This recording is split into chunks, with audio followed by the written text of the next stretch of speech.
What's up, guys? I hope you're doing well. Welcome back to the channel. If this is your first time here, I'm trying to build a community of positivity, talking about God, encouraging faith, pointing out the craziness of the world. If you want to be a part of that, go ahead and subscribe. I make videos every week. And today I want to talk to you about why I trust and believe in the Bible. As a Christian, as a disciple, as a man of faith, I am banking that the Bible is true. I've decided to live my life as though the Bible is true. And I became a Christian when I was 20 years old, almost 21. And before then, I was a good guy, I guess, by the standards of the world. But I never really made a decision that, hey, I'm going to follow the scriptures. I'm going to do what Jesus says. I'm going to live as though the scriptures are true. And when I was 20 years old, I made that decision. I said, Jesus is Lord, meaning I'm not the master. I'm not the controller anymore of my life. I'm handing my life over to Jesus. And what he says, I'm going to do. And so I had to make a decision. And I want to share with you how I came to that decision and why I trust the scriptures. The first reason is that there's 66 books and around 40 authors, and it spans 1,500 years. And it all agrees. There's no contradictions. I bet you if you put 10 religious leaders in one room, they could not come up with a cohesive story that doesn't have contradictions and they all agree on everything. Yes, the Bible is written by man. And you'll hear that there are errors in the scriptures. And what errors are grammatical errors, transcribing errors. Of course, there's going to be errors in the Bible, but the Bible is second to none when it comes to accuracy. There's no other written text that has more copies, and those copies are really, really close to when the original was. That's how ancient texts are evaluated on their accuracy. When was the original text written? How many copies are there of it? And what is the time span between the original and the copies? The Bible is undefeated. There is no other historical text that comes even close to what the Bible is. And it just blows my mind that there's over 40 authors, 66 books, and it all agrees, it all tells the same story, and we're talking a span of 1,500 years.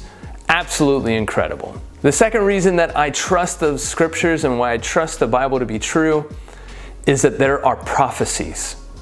I mean, we'll just take the prophecies of Jesus. This is where he will be born. This is how he will be born. This is his lineage. This is the manner in which he will be born. This is how he will die. I mean, just take some of these prophecies, and there's some smart people, statisticians, who said, okay, what are the odds that one person can fulfill 7 of these prophecies? And they use this, statistics. I'm not a statistics person. I don't understand statistics.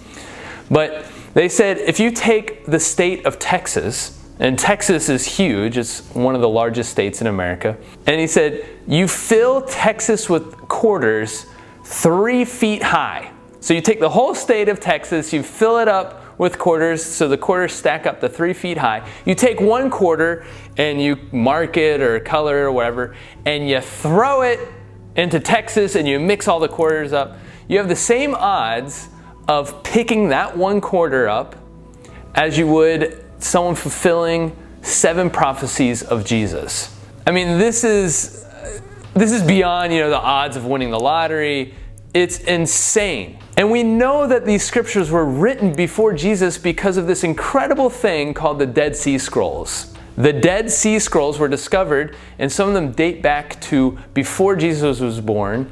And there's scrolls of Isaiah in there which have prophecies about Jesus. I mean, absolutely amazing. Look up these prophecies and see how they were fulfilled. And I promise you, you will be convinced that, man, this is not from man. This is truth. And the third reason that I always go back to is I do what it says, and what it says happens. There's this passage in John chapter 8, verses 31 and 32. Jesus said to the Jews who believed him, he said, if you hold to my teachings, Then you will know the truth, and the truth will set you free. The simple test to see if the scriptures are true is do what it says. Read the Sermon on the Mount. Read Luke 9:23 through 26. Read some of the instructions that Jesus lays out and try it and do it and see if it's true. I mean, I can, as a fitness instructor, I can tell you, hey man, I'm going to get you six-pack abs, or hey, I'm going to reduce your mile time by a minute. I can tell you anything.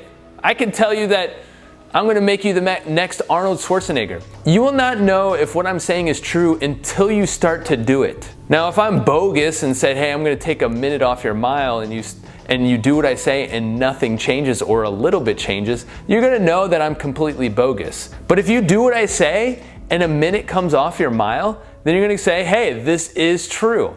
And this applies also to the scriptures. Try out what Jesus says. Just do it. Try it and see what happens. See if it is true what he says. Those are three simple ones. There's a lot more that we can talk about, but try out those three, especially the last one. I've been convinced, and millions and millions and millions of others, or billions of others, have been convinced as well that the scriptures are true. So I hope that was helpful. Give me a thumbs up if you like stuff like this. Let's keep building up this community. I hope you guys are doing well. Until the next one, peace.